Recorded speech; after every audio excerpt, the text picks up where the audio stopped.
我不知道大家有没有看到消息，现在英国伦敦地铁全罢工啊！你想一想，这个影响有多大的？也不只是一天的时间，是一周的时间，周一到周五正好就是大家上班的时间。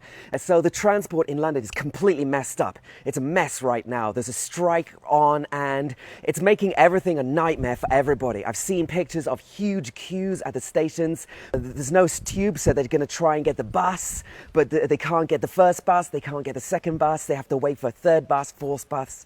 It's a nightmare. And the whole reason is because the drivers of the tube, which is our DT here, and the bus drivers, they also want to get a higher salary, right?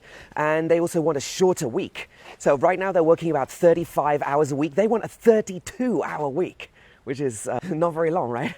But Transport for London says this is not possible.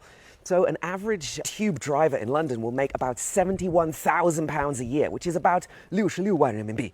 And bus drivers make a bit less. They make about £34,000 a year, which is about, I would say, 31万人民币. Hey, we have these things called trade unions, 就是工会. But in fact, their position is a little bit different to the unions in China. If you want a higher salary, people can get together and then they will go and ask for it. But I think in China, everybody has the awareness of trying to provide a public service, right? If you're a subway driver, if you're a bus driver, you're providing a service to the community.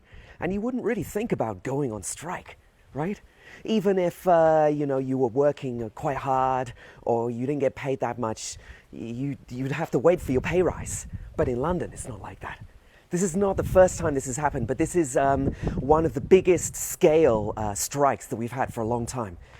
So I feel really happy that I'm not having to go into London, into an office every single day, because a lot of people, they just can't get to the office. The office is almost empty. They've just been staying at home.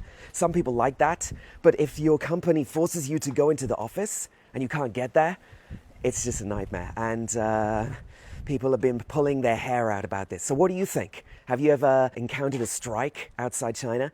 What would the situation be like in China? What do you think it's like for the ordinary bus and subway drivers there? Let me know.